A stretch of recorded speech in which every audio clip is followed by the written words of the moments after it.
Air Canada DC-9 en route from Dallas to Toronto made an emergency landing here because of fire aboard. 23 persons died, another 23 escaped. It took 12 minutes for the Air Canada DC-9 to make the descent from 33,000 feet to the airport. Some say were it not for the professionalism of the pilot, Donald Cameron, and the air traffic controller, 𝗏𝗏 𝗏𝗏, the death toll may have been higher, because during the descent, smoke filled the cockpit, obliterating instruments and the view through the windshield. Where's the airport? 12 o'clock and 8 miles. Advise people on the ground there, we're going to need fire trucks. The trucks are standing by for you, Air Canada. Can you give me a number of people and amount of fuel? We don't have time. It's getting worse, sir. Understand, sir. Air Controller 𝗏𝗏 worked completely from radar. It would be a few minutes before the plane is sighted by the tower. 797, the tower has you in sight, and you are clear to land. You're on a 2-mile final for 27 left. The wind is 220 at 4. They cut out 797. That's fire. Okay, get the truck. Let me know when he lands, please. Landed.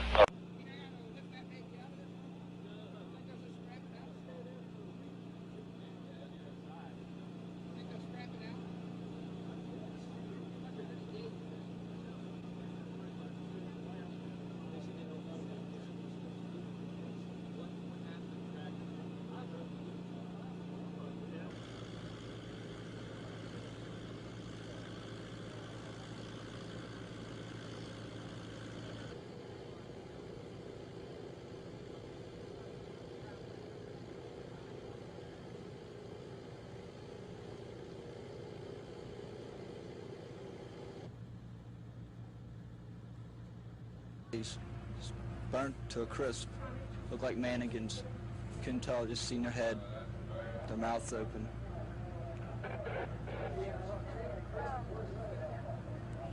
Worst thing I ever seen.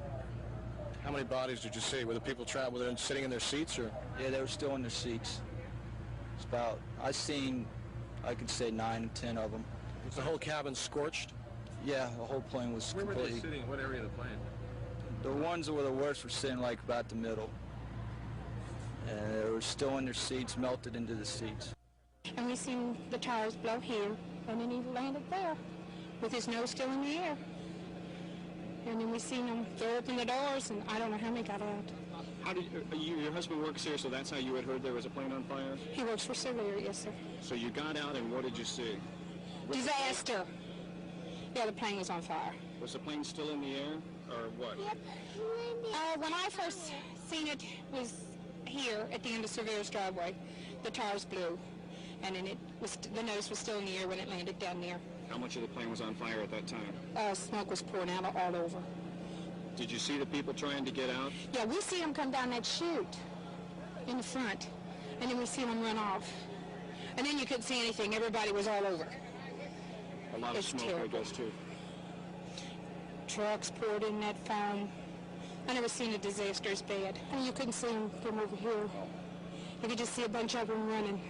Yeah. And they were running. All I can say is the crew out here did one hell of a job, and excuse my language. They did. Whoever put that plane down did a damn good job, too. Because there was no way that... I didn't think anybody would get out the way it was burning. What was the atmosphere on board the plane? No panic at all. The crew did a good job. There was no panic? No panic at all. It was really super. At one point in time, the more it was going, the more difficult it was breathing. I was waiting for someone to, I don't know, scream or do something, but not at all. Well, it went very, very smooth. It wasn't an airplane or type of thing. Film, you see, no panic at all. When did you start experiencing trouble? Did you notice? Get the Breathing, first alarm? I'll get the first alarm. Well, all of a sudden, we've seen crew, as I mentioned, go in and look in the back. There was smoke there. So they started with this extinguisher. What happened actually is that the stewardess, I guess there was some smoke at one point in time. She opened the door of the washroom, and then the smoke came out. And then she closed it, but there was still that smoke. And they tried to calm us down, saying that it's okay, there was smoke, but that's it. It's been taken care of. But it seems like the fire was going, and then the smoke, even though the door was closed, coming through, and more it was going, and the more it was coming through. This is what firefighters found when they arrived at the scene. Those who were to live were already off the plane. The remaining 23, as one observer put it, were in the process of dying. Officials say the fire started in one of the plane's restrooms. 41 passengers and a crew of 5 were aboard at the time the pilot radioed Indianapolis that the jet was afire, and he received clearance to land at Greater Cincinnati Airport. The plane was headed to Toronto from Dallas-Fort Worth, and most of those killed were Canadians. 2 are from Longview, Texas. There are 6 survivors from the Metroplex, all listed in guarded condition at Booth Hospital in Boone County, Kentucky. One official says those who didn't make it off the plane were found dead in the forward section, either trying to get out or trying to get to the floor of the plane to escape the smoke. This is the first loss of life aboard a commercial flight since January 11th, when a United Airlines cargo jet crash-landed in a swamp near Detroit. 3 crew members were killed, but there were no passengers aboard. This is only the 3rd time in Air Canada's history that anyone has been killed aboard one of their flights. Pat Warren, Channel 5 Action News at the Greater Cincinnati Airport in Boone County, Kentucky.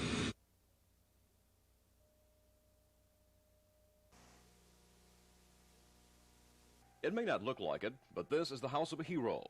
The news media is calling him that. We're talking about 52-year-old Roy Grubbs. Grubbs was on board the Air Canada plane that caught fire yesterday after leaving DFW. 23 people on board died. But 23 people lived, thanks in part to Roy Grubbs. He and the co-pilot helped evacuate the burning aircraft. He was helping people out of the plane with the co-pilot. He was working with the co-pilot, helping people out until the smoke just overcome him, and, you know, he collapsed himself, and the emergency workers come in and brought him out. Campbell says he talked to his dad today and told him the media was calling him a hero. I told him that when I talked to him a little while ago, that he was a hero, and he says, I'm no hero, I was just working, you know, I was just trying to help people. And to me, he's a hero. To all of us, he's a hero. And we'll convince him. For Grubbs' family, they're proud that he's a hero, but they're even more proud that he's alive. Dan White, Channel 5 Action News, Waxahachie.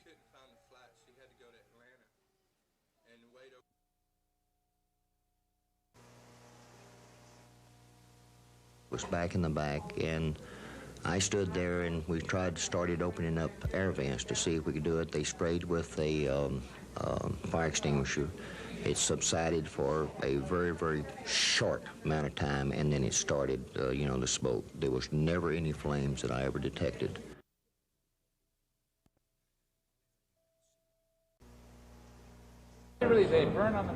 This aircraft upholstery being burned at a Dallas aviation facility is similar to the upholstery on the DC-9. The FAA requires that all material and plastics on airplanes be tested to meet their standards. Now, these materials are not supposed to burn, but they did last night, and with frightening speed, to the surprise of some aviation experts. I can't understand it myself, how an airplane could burn from the back to the front with supposedly self-extinguishing materials in it. It's believed the fire started in the rear lavatory, perhaps by a cigarette, although smoking in aircraft lavatories is against the law ever since a 707 crash 21 years ago. The DC-9 lab is between 2 engines with several fuel lines, and there's some question whether passengers should even be allowed in this area of the airplane. On the DC-9 fire, thick smoke permeated the cabin. Passengers were asphyxiated. The emergency air on airplanes is almost always 100% pure oxygen, and that's why the pilot of the Air Canada plane could not drop the oxygen masks last night, because the oxygen would have inflamed the fire even more. Now, compressed air is safer than oxygen, but it requires a much larger storage capacity, so is ruled out because of space. If it was compressed air in the tanks, in the so-called oxygen mask, then if the mask did drop and the people used it, the ones that did not die of thermal burns could have possibly been saved. That question, as well as aircraft materials and their safety, are sure to be targets of a National Transportation Safety Board investigation into the crash. Bob Letter, Channel 5 Action News.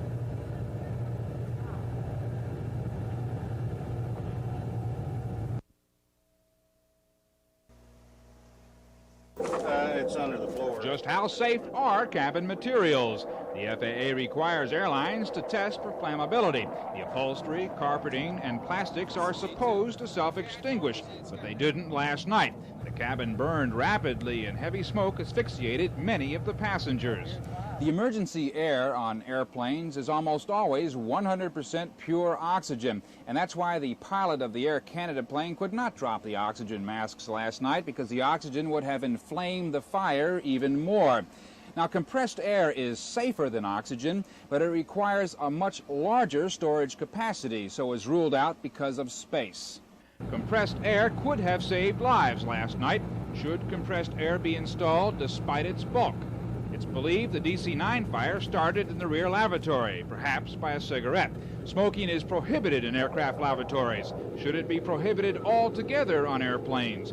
And since the rear lav is between the two engines with all their fuel lines, should passengers be prohibited from this area? These questions could be the subject of air safety controversies for some time, and it's very possible that out of all of it could come new regulations regarding passenger and cabin safety. Bob Letter, Channel 5 Action News.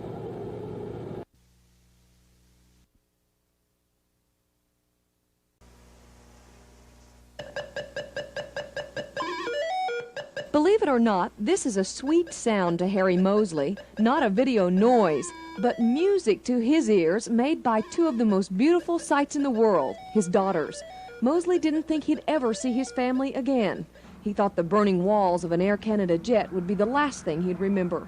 At one point there, after the stewardess came by and said that she wanted me to be in charge of the window, and she said that once we land, if you're able, open the window. And all of a sudden then it became very apparent that she didn't think we were going to make it. And so even though I may have been, trying to believe that it was just going to land and everything was going to be all right, all of a sudden the reality that maybe it wouldn't. And I thought then that probably it was over. But I had made a determination in my own mind that I may go, but I was going to fight it to the very end. Moseley was meeting his wife in Toronto for a convention of the Juvenile Diabetes Foundation. He's doing fine. We're just real glad to be home. But now the Mosleys are together in Dallas because that jet ride changed their lives. You're really not immortal. And you really need to live if you're going to live. Because just in a split second, your life can change. Jane Boone, Channel 5 Action News, Dallas.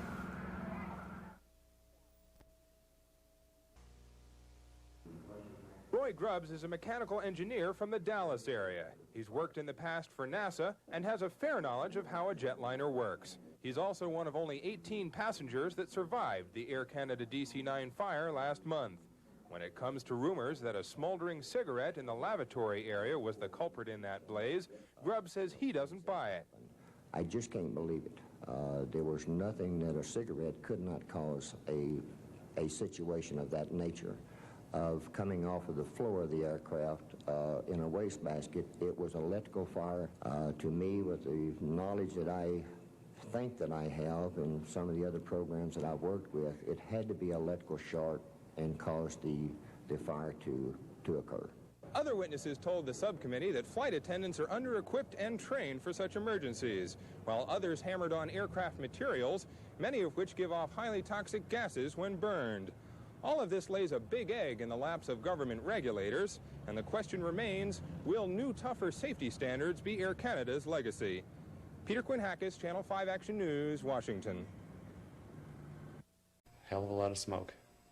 And I saw flames a few minutes later coming out of the middle section, out of that, the emergency door over the wing that they used. Where did the fire start? Somewhere in the back, in the one of the washrooms in back. I was sitting in back and smelled something, and just before I was going to call the purser over, one of the stewardesses said, "There's something going on in back," and asked everybody to move up to the front, and that was when we realized there was something going on. But before the stewardess really said anything, I could smell that something wasn't right. It smelled like melting plastic or rubber. What happened after the stewardess asked you to get up and move to the front of the plane? That's exactly what everybody did. They just got up, filled in all the seats. I went back to my original seat, which was in the very first row. And everybody just filled up the seats. They tried to, the purser and the co-pilot tried to put out the fire with a fire extinguisher. They told us that everything was okay, that it was under control, and then when the purser came up to the front and grabbed another fire extinguisher, I realized that it wasn't exactly as they said it was. But everybody was very calm, just sitting there doing what they were told to do. The stewardesses gave us instructions and handed out some wet towels to cover our faces with, and we just sat there and waited to see what would happen. Did you have any problem breathing? It was thick. I was right in the front. I didn't have as much problem as a lot of other people. After we landed, when I was waiting for the door to be opened, as soon as we landed and the plane came to a stop, I jumped up. One of the stewardesses asked me, because I was sitting in front, to just try to hold the bulkhead so that people wouldn't push through and keep them from the time they needed to give free time to open the door. And I was just standing there, and this huge black cloud came over and covered my glasses. And at that point I started wondering whether they were going to get the door open. But you know, it couldn't have been more than 30 seconds to a minute. During that 30 seconds to a minute, what were the people doing? Were they pushing, shoving? No, that was the incredible thing. I was standing there expecting people to be pushing, trying to get through, and there wasn't anything. That's why I got the feeling that a lot of the people who didn't get out were already asphyxiated by the time we came to a complete landing and got the doors open. Once you got out of the plane, what happened? We just walked over to the edge of the tarmac and stood around and trying to figure out what was going on, what happened. It wasn't until a couple of minutes later, when we were all out, that anybody realized that there weren't nearly as many people on the ground as there were in the plane originally. I don't think anybody realized the extent of the deaths until a few minutes after those of us who got out were out. And your reaction once you found out? Shock. I was just stunned. Happy that I wasn't one of them. No doubt in my mind that one more minute and nobody would have got out. You know, I think we were that close. And the ones who did get out, it was just by virtue of, we just were lucky. We were lucky. They got the plane down. They got it down as fast as they did, and we were plain lucky. I remember not being able to see and barely being able to breathe, and my husband telling me to remain calm and to take very small, short breaths. It was somewhat of a panicky feeling, and hit the ground and came to a quick stop, and my husband lifted the emergency door that we were sitting right next to, and we crawled out onto the wing and tried, thinking that we were going to have some fresh air to breathe, and shortly after that the whole wing and that side of the plane was engulfed in smoke. We turned and looked at the door that we had just come out of, and flames licked out of that door, and my thought was that there would be rescue workers there to get us off of the wing, because there was a feeling of not knowing how far we were to the ground, and it became more and more difficult to see beyond the wing or breathe even on the wing. And so my husband jumped to the ground, which wasn't dangerously far away, and helped me to the ground, and then helped the others who had come out of that same door. Did it all seem real to you? Yeah, it seemed very real. At that time it was very real. Now it doesn't seem very real. And to look at the picture in the paper and to see it on the news, it's the same feeling as I guess most people have at home when they see it on the TV. It happens to other people. It doesn't happen to me, and what a tragedy it is. When the smoke was coming into the plane, did you feel a sense of panic? What went through your mind? You took short breaths. What were you thinking? I got to make this. What were you thinking to yourself? It was a panicky feeling, and I thought, this is what it feels like to, I don't know what the word is, to possibly die of lack of oxygen. Though I remained hopeful and tried to stay very calm because I knew that that was the only way I was going to survive. I did get panicky and tried to breathe through my mouth and get a lot of oxygen, tried to get a lot of oxygen, and it made me gag. And so that's when my husband said, please stay calm. And I knew the only way I was going to survive was to remain calm. At the point where it was beginning to get difficult to breathe, I began to panic. Texans Lisa, Eric, and Randy Morris were two of the lucky ones. They and only 21 others managed to get out of this burning Air Canada DC-9 jetliner. There was no crash, but despite the normal emergency landing, 23 passengers died on the runway in Cincinnati that day. Why? They could not see the exit doors. It was just total pitch black, a lot of smoke in the air. Both of our faces were black with soot. Two of those killed, including famed Texas TV manufacturer Curtis Mathis, were found to have walked right past two open overwing exits because they couldn't see through the smoke. Since that tragedy, the Federal Aviation Administration has ordered up some pretty big changes in the airplanes that we travel in. Changes that are due by the end of this year and designed to help avoid in-flight fires. Changes to help us survive if one smokes up a cabin anyway.